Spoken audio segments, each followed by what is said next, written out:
Jaipur Pink Panthers. వీళ్ళు already 2 times PKL లో champions అయ్యారు. సీజన్ 1 లో ఛాంపియన్స్, సీజన్ 2 లో 5th ప్లేస్, సీజన్ 3 లో 6th ప్లేస్, సీజన్ 4 లో రన్నర్ అప్, సీజన్ 5 లో 10th ప్లేస్, సీజన్ 6 లో 10th ప్లేస్, సీజన్ 7 లో కోఇన్సిడెన్షియల్లీ 7th ప్లేస్, సీజన్ 8 లో మళ్ళీ అదే కోఇన్సిడెన్స్ ని కంటిన్యూ చేస్తూ 8th ప్లేస్, సీజన్ 9 లో ఛాంపియన్స్ అండ్ సీజన్ 10 లో సెమీఫైనల్స్ వరకు వచ్చారు. సో ఇప్పుడు సీజన్ 9 అండ్ 10 లో కన్సిస్టెంట్ గా ఉన్నారు కాబట్టి 11 కూడా అదే మూమెంట్ లో వెళ్ళిపోవచ్చేమో. సో టీమ్ లో ఉన్న ప్లేయర్స్ అయితే చూసేద్దాం. Raiders Arjun Deshwal, Srikanth Jadhav, Vikas Kandola, Navneet Sehrawat, K Dharanidharan, Abhijeet Malik, Mohammad Maleki, Neeraj Narwal, Rithik Sharma and Sombir Mehra. ఇందులో అర్జున్ దేశ్వాల్ ని రిటైన్ చేసుకున్నారు. అభిజిత్ మల్లిక్ అయితే యూపీ లీగ్ లో బాగా ఆడాడు. బెంగళూరు బుల్స్ నుంచి వికాస్ కండోలాని తీసేసుకున్నారు. Defenders Surjeet Singh, Ravikumar, Aamir Wani, Reza Mirbagheri, Nitin Kumar, Abhishek, Ankush Rathee, Mayank Malik, Lucky Sharma, Arpit Sharma and Ronak Chaudhary. Defence team లో నుంచి సునీల్ అయితే యూ ముంబాలోకి వెళ్ళిపోయాడు. అందుకే తనకి రిప్లేస్మెంట్ గా సుర్జిత్ సింగ్ ని తీసుకొచ్చారు. లెఫ్ట్ కార్నర్ కోసం అంకుష్ ఉన్నాడు. లెఫ్ట్ కవర్ లో కవర్ చేయడానికి కూడా రీజా మిర్బాగేరి రెడీగా ఉన్నాడు.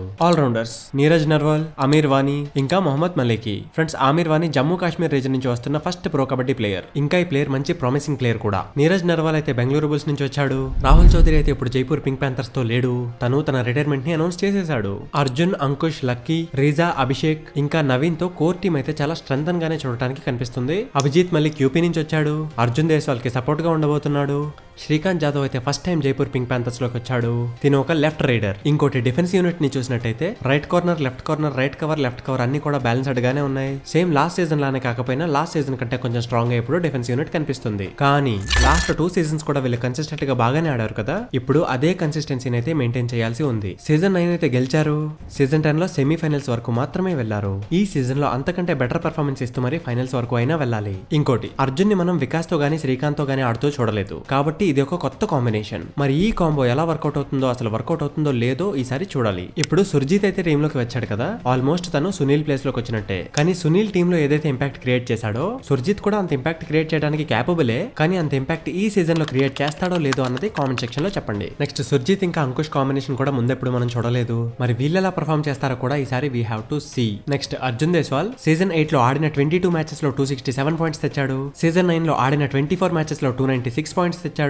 సీజన్ 10 లో ఆడిన 23 మ్యాచెస్ లో 276 పాయింట్స్ తెచ్చాడు. సో 3 seasons లో కూడా కన్సిస్టెంట్ గా 250 కంటే అబవ్ పాయింట్స్ తీసుకొచ్చాడు. సో ఇప్పుడు 4th season కూడా తిన ముందే ఉంది. ఇంకా చెప్పాలంటే తిన చేతుల్లోనే ఉంది. మరి ఈసారి ఎన్ని పాయింట్లు తెస్తాడో. నెక్స్ట్ శ్రీకాంత్ జాదవ్ తినైతే తీసుకొచ్చాడు. సీజన్ 9 లో 129 పాయింట్స్, ఇంకా సీజన్ 10 లో 75 పాయింట్స్. సో ఇప్పుడు శ్రీకాంత్ దగ్గర కంబ్యాక్ ఇవ్వడానికి ఒక మంచి అవకాశం అయితే ఉంది. ఇప్పుడు వికాస్ కండోలా దగ్గర కూడా ఆల్మోస్ట్ ఇలాంటి అవకాశమే ఉంది. సో వీళ్ళ ముగ్గురు కూడా వీళ్ళకి ఎన్ని రైట్స్ వస్తే అన్ని రైట్స్ లో కూడా ఎన్ని పాయింట్స్ అయితే అన్ని పాయింట్స్ మాక్సిమం తీసుకొని రావాలి. తర్వాత Ankush Rathee new young player. తన ఫస్ట్ సీజన్ లోనే తను చాలా కాన్ఫిడెన్స్ చూపిస్తూ మంచి పర్ఫార్మెన్స్ అయితే ఇచ్చాడు. సేమ్ అగ్రెషన్ ఇంకా కన్సిస్టెన్సీ ఈ సీజన్ లో కూడా మెయింటైన్ చేస్తే జైపూర్ పింక్ ప్యాంథర్స్ ని ఇంకా ఆపలేం. ఇప్పుడున్న టీం చూస్తుంటే వీళ్ళు అగ్రెసివ్ గా ఆడుతారనిపిస్తుంది. ఎందుకంటే బెంచ్ మీద ఉన్న ప్లేయర్స్ కూడా ఆల్మోస్ట్ క్యాపబుల్ ప్లేయర్సే కాబట్టి. సో ఫ్రెండ్స్, ఇదే మేము జైపూర్ పింక్ ప్యాంథర్స్ టీం మీద చేసిన అనాలిసిస్. ఈ అనాలిసిస్ గనుక మీకు నచ్చినట్టయితే వీడియోని యొక్క లైక్ చేసేయండి. ఈసారి మరి జైపూర్ పింక్ ప్యాంథర్స్ కప్పు కొడతాదంటారా కామెంట్ సెక్షన్ లో చెప్పండి. మిగతా టీముల మీద కూడా మేము అనాలిసిస్ వీడియోస్ చేసాం, ఇంకా చేస్తాం. అవన్నీ చూడడానికి మన ఛానల్ ని సబ్స్క్రైబ్ చేసేసుకోండి.